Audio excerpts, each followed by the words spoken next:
What's up, boys? We got Casual Geographic. I love these videos because they are both hilarious and educational. You're about to learn something if you watch the whole thing. I'm about to learn something. What is it? It looks like about butterflies and why they are not your friend. But some sharks are. Let's get it. I won't say it this time. Not this time. Let's get it. Butterflies have been known to drink blood, and that's honestly not even the worst part. Butterflies will do this weird ass thing called mud puddling, and basically it's when they try to suck the nutrients out of any organic matter. Which is why these knuckleflies will suck the blood from the bodies of animals that have already tapped out of life. There's a species of butterfly in Spain that is attracted to the smell of a fresh corpse, and they'll pull up to the body just to get a taste. They'll do this mud puddling thing with rotten fruit, literal deuces on the ground. Some will even drink the tears of other animals like sleeping birds or reptiles like turtles. There's even a type of butterfly that'll go out of its way to irritate the eyes of a turtle and came in to force them to tear up just so they can drink the tears for minerals. Because they don't discriminate, they'll do it to you too. In fact, there are some butterflies that are attracted to human sweat.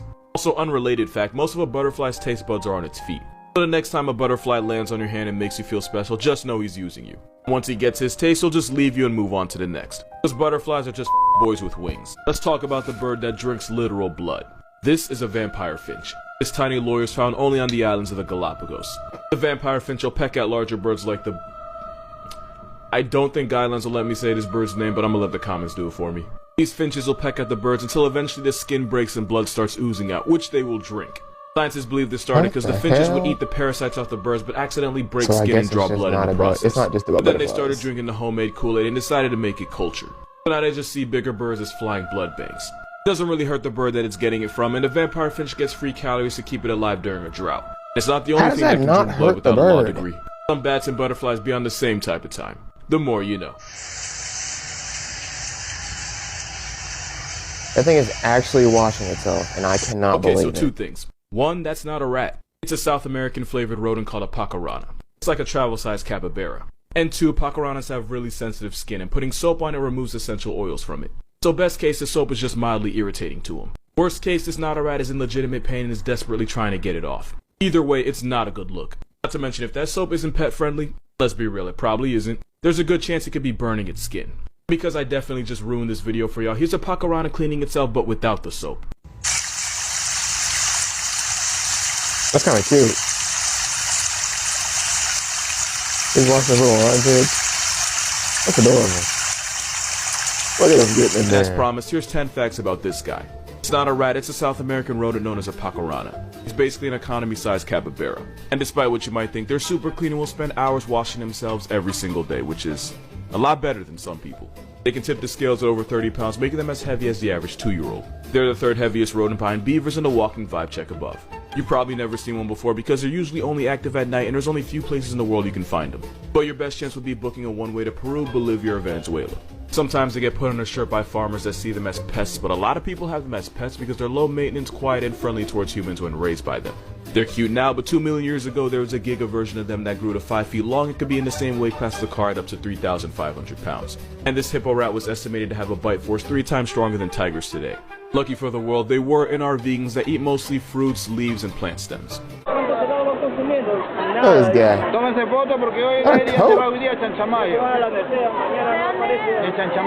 You'll never guess what this is. The story goes, an Australian homeowner nearly caught a heart attack when she saw a hairy foot with large claws poking out of her bathroom ceiling. And of course, it's Australia, so you kinda have to expect the worst. What she didn't expect was a Pokemon. The intruder turned out to be a Brushtail Possum. If you called him Pikachu, nobody would blame you. And even though it looks like a beach blonde squirrel, as a marsupial, it's more related to kangaroos and koalas. They're normally not this color. Golden brushtails only exist because of a genetic mutation that causes low levels of the pigment melanin.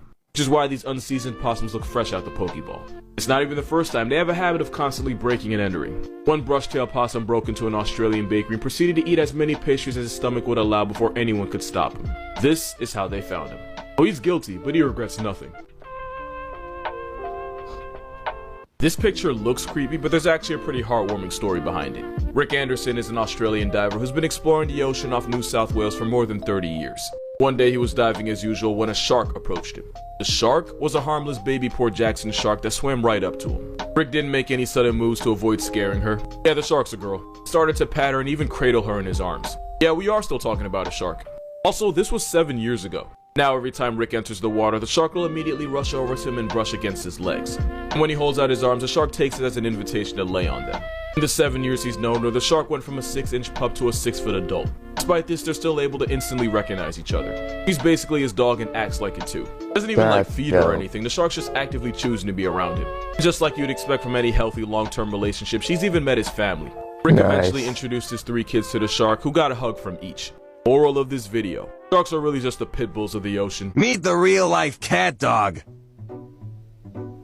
Looks like a cat So there's dog. actually a story behind this. Basically, it was one fine day with a wolf and a purr. His baby was born, and as you'd expect, it caused quite a stir. You're a goat if you got that reference, but nah, it's one of the oldest and rarest dog breeds in the world, the Hmong dog. It's an ancient dog that was believed to be first bred by an ethnic group of people from China and Southeast Asia known as the Hmong tribe. And this cat dog was really popular in the mountainous regions of Vietnam, where they were used as hunting partners and guardians. That was cool. Since most believe this dog happened when a native dog was bred with a jungle wolf, they still retained a lot of their hunting instincts. Which means even though they look like the product of a really questionable one-night stand, they'll chase and erase any cats they run into. Like, chase and erase? Cats, they will always be on sight. Because they were used to hunt, they're really trainable to the point where even the Vietnamese police will use them for police stuff, I guess. And because they're so rare, getting a purebred Hmong can make your wallet at least $1,000 lighter. For a purebred puppy, your kids might not go to college. Because they were spawned in the cold, rainy mountains, they have a thick fur coat to keep them warm, and probably the reason why they're so expensive. Also, you might know this guy. This little dude from Vietnam is named Sui, and he's actually a crossbreed between Hmong, and I'm actually not sure what else he is. All I know is that I would commit very much first degree for him. Life no parole, no questions asked. Here's a fact you definitely didn't ask for. Tadpoles will scream underwater to avoid getting eaten by cannibals. This is an Argentinian wide-mouthed frog, and it's the most ambitious cannibal in the world. Not only will they go out of their way to eat their own kind, wide-mouths have been known to try swallowing frogs physically bigger than they are, even if it means choking to death. In fact, these frogs will keep shoving food down their throats until their stomach rips open. And it turns out even tadpoles will eat the babies of other species of frogs. But they don't eat each other. These tadpoles will let out a short but high-pitched scream whenever they come into contact with another tadpole that's probably trying to take them off the census. And scientists believe that scream is the only thing stopping the bigger tadpoles from friendly firing all their siblings. Which is why if you touch one of these tadpoles with an object like a spatula, it'll literally scream for its life. But of course, once they're adults, no amount of screaming will stop him from bundying his entire family reunion.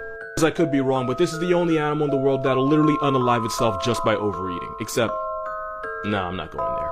Some of these frogs will Pac-Man everything until the buildup of fat causes them to go blind. Oh, and then they... Dang!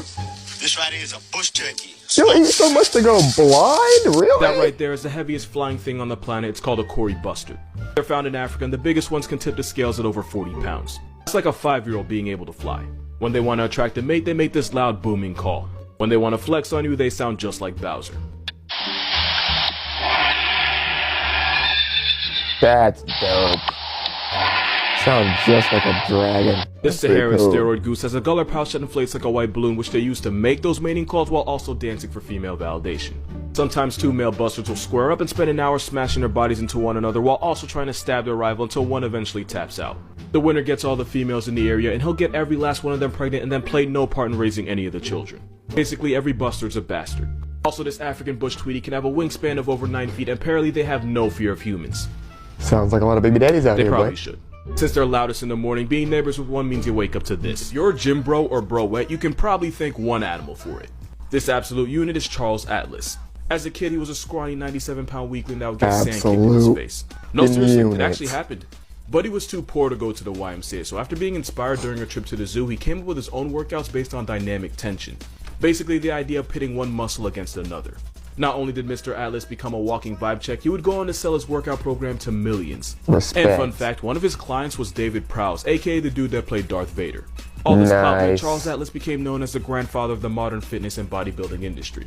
And this was all because when he was a 97-pound kid, he visited a zoo where he was inspired by... yeah. So if swole is the goal and size is the prize, Tony the Tiger is the reason why.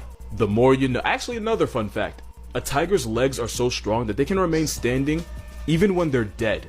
Now the more you know. Here's how rats got banned from an entire part of Canada. Muscle, Alberta boys. is the only place in the world inhabited by people with no residential population of rats, and rats are forbidden from establishing there. Meaning if a rat illegally enters Alberta, he and his entire bloodline will be erased with extreme prejudice. It all started when the Alberta government decided they were not having that rat nonsense on their side and declared war on them. But unlike Australia, they were actually ready.